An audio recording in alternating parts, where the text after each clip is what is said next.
Hello, everybody. My name is BrawlerDood. Welcome back to Bible in a Year, followed by 365 encouraging prayers for men. Today, we are reading Joshua 3 through 5. If you're wondering, yes, I am in a different room.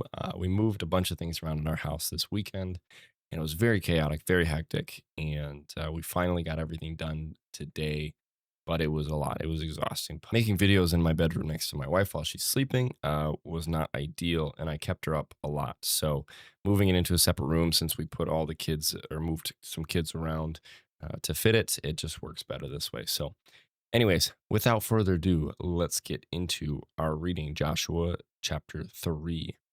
Then Joshua rose early in the morning, and they set out from Acacia Grove and came to the Jordan, he and all the children of Israel, and lodged there before they crossed over.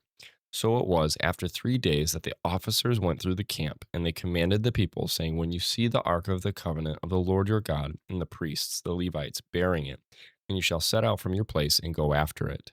Yet there shall be a space between you and it, about 2,000 cubits by measure. Do not come near it, that you may know the way by which you must go, for you have not passed this way before. And Joshua said to the people, Sanctify yourselves, for tomorrow the Lord will do wonders among you. Then Joshua spoke to the priests, saying, Take up the ark of the covenant and cross over before the people. So they took up the ark of the covenant and went before the people. And the Lord said to Joshua, This day I will begin to exalt you in the sight of all Israel, that they may know that as I was with Moses, so I will be with you. You shall command the priests who bear the ark of the covenant, saying, When you have come to the edge of the water of the Jordan, you shall stand in the Jordan. So Joshua said to the children of Israel, Come here and hear the words of the Lord your God.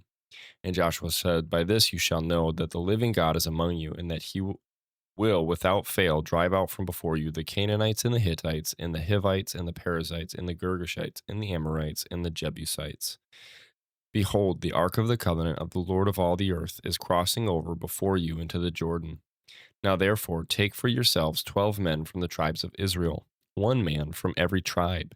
And it shall come to pass as soon as the soles of the feet of the priests who bear the ark of the Lord of all the earth, shall rest in the waters of the Jordan, that the waters of the Jordan shall be cut off, the waters that came down from upstream, and they shall stand as a heap. So it was when the people set out from their camp to cross over the Jordan with the priests bearing the ark of the covenant before the people.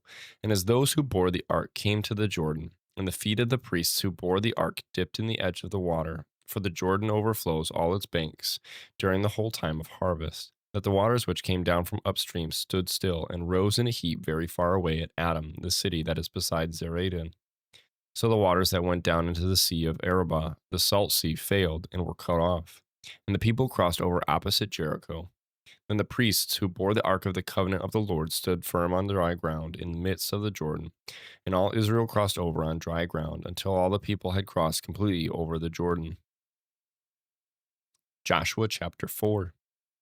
And it came to pass when all the people had completely crossed over the Jordan that the Lord spoke to Joshua, saying, Take for yourselves 12 men from the people, one man from every tribe, and command them, saying, Take for yourselves 12 stones from here, out of the midst of the Jordan, from the place where the priest's feet stood firm.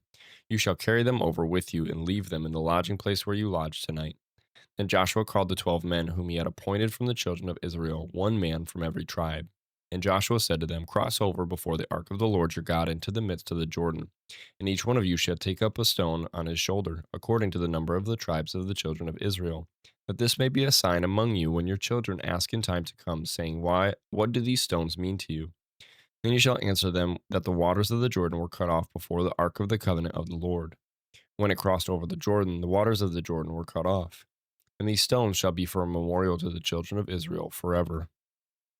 And the children of Israel did so, just as Joshua commanded, and took up 12 stones from the midst of the Jordan, as the Lord had spoken to Joshua, according to the number of the tribes of the children of Israel, and carried them over with them to the place where they lodged, and laid them down there. Then Joshua set up 12 stones in the midst of the Jordan, in the place where the feet of the priests who bore the ark of the covenant stood, and they are there to this day. So the priests who bore the ark stood in the midst of the Jordan until everything was finished that the Lord had commanded Joshua to speak to the people, according to all that Moses had commanded Joshua. And the people hurried and crossed over. Then it came to pass, when all the people had completely crossed over, that the ark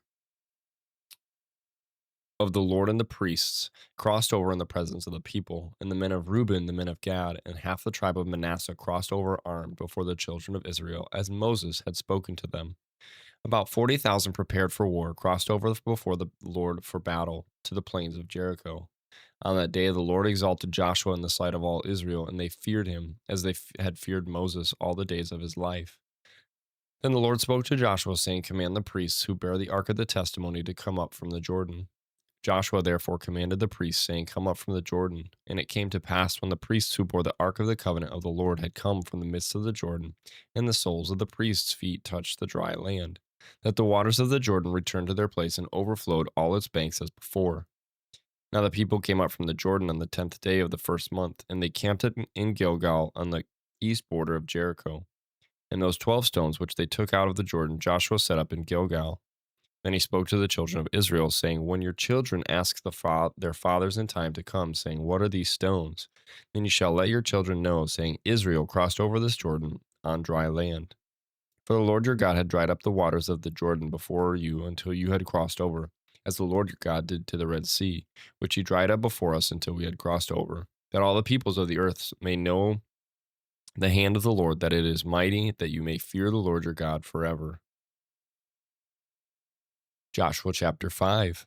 So it was when all the kings of the Amorites who were on the west side of the Jordan, and all the kings of the Canaanites who were by the sea, heard that the Lord had dried up the waters of the Jordan from before the children of Israel until we had crossed over, that their heart melted, and there was no spirit in them any longer because of the children of Israel. At that time the Lord said to Joshua, Make flint knives for yourselves, and circumcise the sons of Israel again the second time. So Joshua made flint knives for himself, and circumcised the sons of Israel at the hill of the foreskins. And this is the reason why Joshua circumcised them. All the people who came out of Egypt who were males, all the men of war, had died in the wilderness on the way after they had come out of Egypt. For all the people who came out had been circumcised, but all the people born in the wilderness on the way as they came out of Egypt had not been circumcised. For the children of Israel walked 40 years in the wilderness, till all the people who were men of war, who came out of Egypt, were consumed, because they did not obey the voice of the Lord, to whom the Lord swore that he would not show them the land which the Lord had sworn to their fathers, that he would give us, a land flowing with milk and honey. Then Joshua circumcised their sons, whom he raised up in their place, for they were uncircumcised, because they had not been circumcised on the way. So it was, when they had finished circumcising all the people, that they stayed in their places in the camp till they were healed. Then the Lord said to Joshua, This day I have rolled away the reproach of Egypt from you. Therefore the name of this place is called Gilgal to this day. Now the children of Israel camped in Gilgal, and kept the Passover on the 14th day of the month at twilight on the plains of Jericho.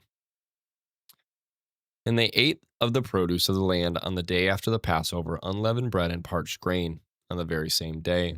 Then the manna ceased on the day after they had eaten the produce of the land, and the children of Israel no longer had manna, but they ate the food of the land of the Canaan that year. And it came to pass, when Joshua was by Jericho, that he lifted his eyes and looked, and behold, a man stood opposite him with his sword drawn in his hand. And Joshua went to him and said to him, Are you for us or for our adversaries? So he said, No, but as a commander of the army of the Lord I have now come. And Joshua fell on his face to the earth and worshipped, and said to him, What does my Lord say to his servant? Then the commander of the Lord's army said to Joshua, Take your sandal off your foot, for the place where you stand is holy. And Joshua did so. And that's it for today's reading. I looked over here because I'm so used to it, but you guys are over here now. So thanks for joining me on today's reading. Hope you guys did enjoy as much as I did. That last sentence, last verse, reminds me of Moses when he's up on the mountain and he says, Take your shoes off, for where you are standing is holy ground. So it's awesome to see the connections there, and that God doesn't falter. So thank you guys so much for watching. I hope you guys did enjoy. I love you guys so very much. Remember that Jesus loves you, and I'll see you guys in the next one. Bye, guys.